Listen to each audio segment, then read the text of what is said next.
आप सभी को अक्षय तृतीया की हार्दिक शुभकामनाएं। प्रस्तुत है अक्षय तृतीया व्रत कथा। एक पवित्र यात्रा, श्रद्धा और भक्ति के संग। एक समय की बात है। एक धर्मप्रिय और शिष्टाचारी व्यक्ति था जिसका नाम था धर्मदास।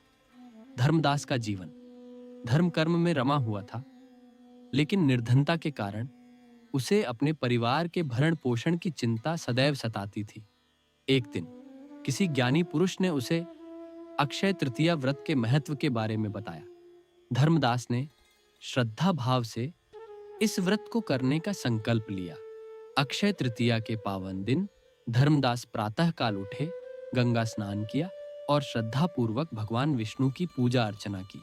इसके बाद उन्होंने अपनी सामर्थ्य से बढ़कर दान देना प्रारंभ किया।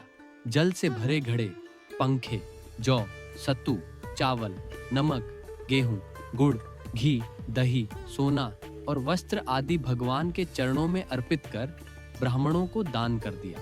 जब उनकी पत्नी ने यह देखा तो वह चिंता में पड़ गई और धर्मदास को रोकने का प्रयास किया।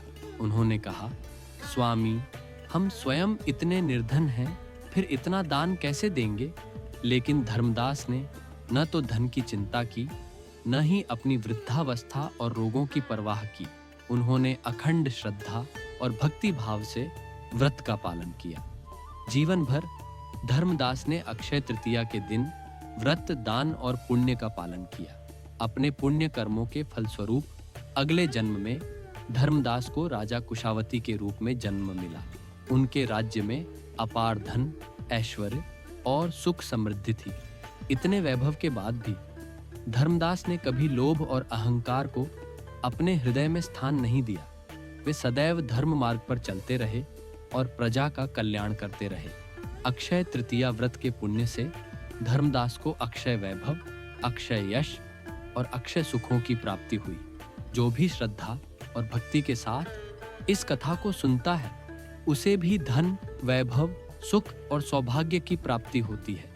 इसलिए इस पावन दिन पर बिना किसी लोभ के श्रद्धा भाव से दान और पुण्य करना चाहिए, जिससे भगवान की कृपा सदैव बनी रहती है। इस पावन कथा को सुनने के लिए धन्यवाद। भगवान विष्णु की कृपा आप सभी पर सदैव बनी रहे। अक्षय तृतीया की मंगल कामनाएं।